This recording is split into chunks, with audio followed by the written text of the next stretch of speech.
그리스도의 풍성하신 은혜와 사랑이 늘 함께 하시기를 바랍니다.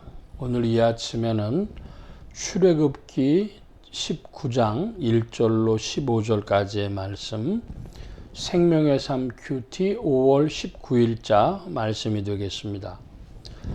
이스라엘 자손이 애굽 땅을 떠난 지 3개월이 되던 날 그들이 시내 광야에 이르니라.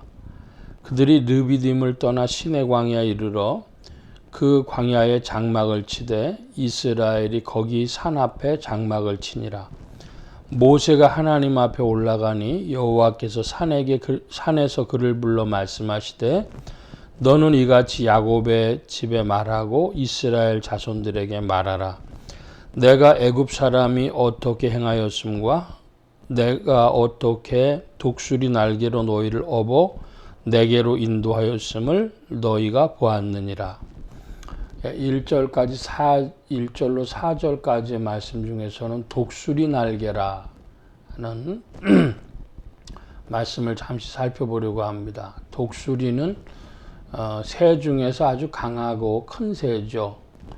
그 독수리 날개로 너희를 업었다 그럽니다. 너희를 보호해서 이렇게 이리로 인도했다 그런 뜻입니다.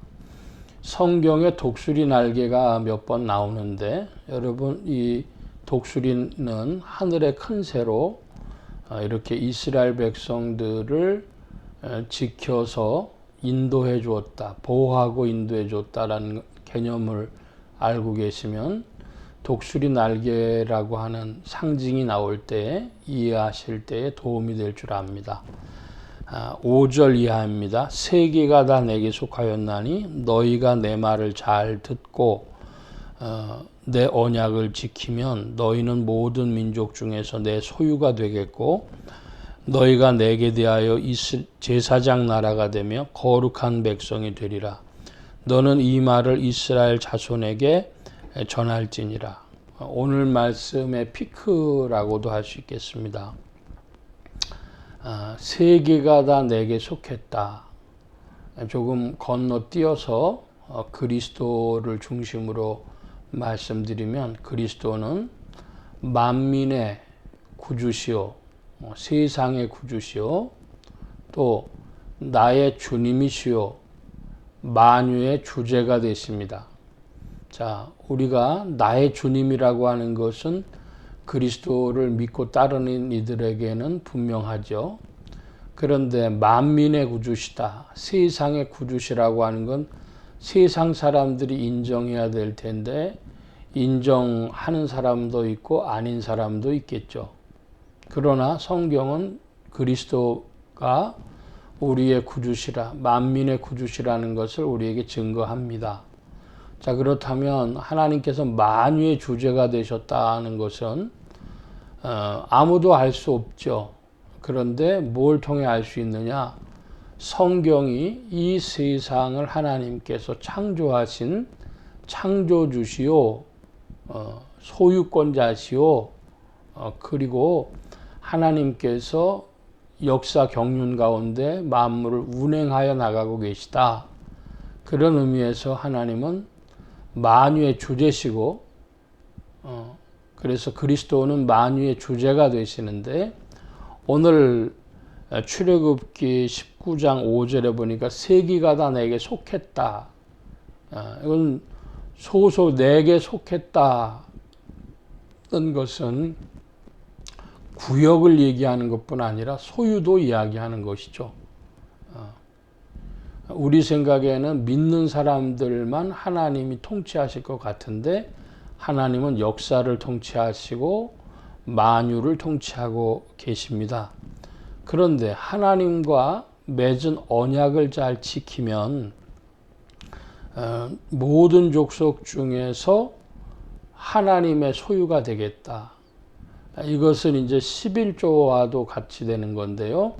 하나님이 모든 것의 소유권을 가지고 계신데 그 소유권을 시인하는 것이 11조를 하나님께 드리는 것처럼 하나님께서는 모든 인생 중에서 애굽의 재앙에서도 봤지만 장자를 자신의 것으로 취하셨습니다. 그런데 그 장자를 취하는 것은 자식을 다 취할 수 없으니까 그렇게 하신 겁니다. 그것처럼 모든 민족을 다스리신다고 하는 표가 이제 하나님과 언약 지키는 백성이 되는 것입니다. 그러는 나라를 6절에서는 제사장 나라, 거룩한 백성 이렇게 표현하고 있습니다. 제사장 나라, 거룩한 백성. 자, 그러면 하나님과 언약을 이스라엘이 맺은 바가 있어야 되는데 아직은 이스라엘이 하나님과 언약 맺지 않았습니다. 하나님과 맺은 언약은 십계명으로 모세랑 맺게 되는데 이제 바로 그 시내산 부분에 이른 것이죠. 그래서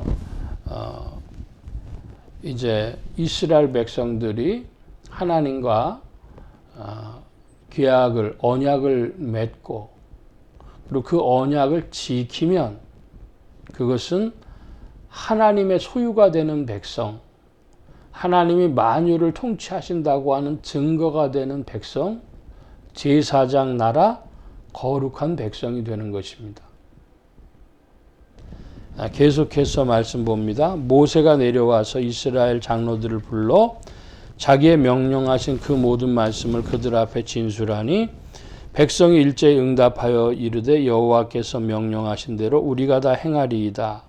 모세가 백성의 말을 여호와께 전하매 여호와께서 모세에게 이르시되 내가 빽빽한 구름 가운데서 네게 임함은 내가 너와 말하는 것을 백성들이 듣게 하며 또한 너를 영영히 믿게 하려 함이니라. 모세가 백성의 말을 여호와께 아뢰었으므로 여호와께서 모세에게 이르시되 너는 백성에게로 가서 오늘과 내일 그들을 성결케 하며 그들에게 옷을 빨게 하고 준비하게 하여 셋째 날을 기다리게 하라. 이는 셋째 날에 나 여호와가 온 백성의 목전에서 시내산에 강림할 것임이니 너는 백성을 위하여 주의 경계를 정하고 이르기를 너희는 산과 산에 오르거나 그 경계를 침범하지 말지니 산을 침범하는 자는 반드시 죽임을 당할 것이라.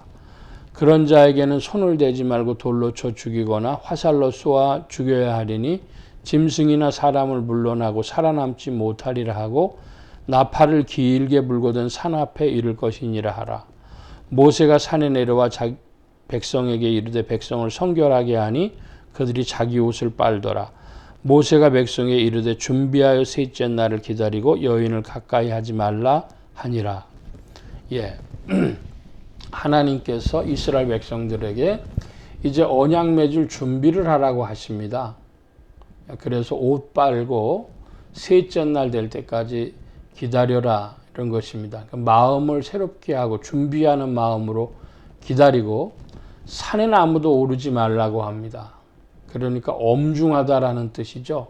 그래서 이 규칙을 어긴 자는 이제 손도 대지 말고 돌로 쳐 죽이거나 화살을 쏴서 죽여라. 그러니까 이게 매우 엄중하다라는 표를 낸 것입니다. 자, 오늘 말씀을 정리합니다. 하나님께서 이스라엘하고 맺는 계약, 그것은 매우 엄중한 것이고 그 계약을 통해서 하나님의 언약을 지키면 그러면 제사장 나라 되고 거룩한 백성 되고 하나님의 소유가 된다. 하나님께서 모든 민족 가운데 구별하여서 하나님의 소유로 증거하시겠다는 겁니다. 그래서 생명 중에서는 장자로 표현되어 있고 물질로는 11조로 표현되었던 것처럼 하나님의 주권이 미친다고 하는 표를 얻는데 거룩한 백성, 제사장 나라, 하나님의 소유되는 것은 언약을 지킴으로 이루어지는 것입니다. 이스라엘 백성과 하나님 사이의 언약은 체결되었는데 이스라엘 백성들이 그 언약을 지켰는가는 의문이 되죠. 그것이 예언서의 이야기라고 하겠습니다. 자, 오늘은 여기까지 말씀을 봅니다. 기도하겠습니다. 만민의 구주시며 나의 주님이시여 또 만유의 주제가 되신 예수 그리스도로 오늘 우리에게 언약을 맺으시며 신약의 시대를 이끌어 가시는 하나님이신 줄로 믿습니다. 하나님께서 구약을 들어 우리에게 그 증표를 보여주실 때에 언약을 지키는 자가 제사장 나라요 거룩한 백성이요 하나님 소유된 것을 볼 때 오늘도 우리가 예수 그리스도 안에서 우리의 믿음으로 주님과 연합되었으므로 오직 이제는 성령을 따라 행하는 자로 또 성경의 말씀으로 빛을 삼아 나아가는 자로 참된 교회를 이루며 주님의 지체가 되므로 그 믿음을 표현하는 자들 되게 하여 주옵소서. 온 교회와 성도들과 죄종들이 함께 하심에 예수 소망 교회와 온 성도들과 부족한 종위에도 함께 하여 주옵시고 복음 전파 영혼 구원하는 일에 쓰임 받으며 오늘도 성령님과 함께 전진케 하여 주옵소서. 도우심을 구하며 감사하며 의지하올 때에 예수 그리스도의 이름으로 기도하옵나이다. 아멘. 하늘에 계신 우리 아버지여 이름이 거룩히 여김을 받으시오며 나라의 마옵시며 뜻이 하늘에서 이루어진 것 같이 땅에서도 이루어지이다. 오늘날 우리에게 일용할 양식을 주옵시고 우리가 우리에게 죄 지은 자를 사해 준 것 같이 우리 죄를 사해 주옵시고 우리를 시험에 들게 하지 마옵시고 다만 악에서 구하옵소서. 대개 나라와 권세와 영광이 아버지께 영원히 있사옵나이다. 아멘.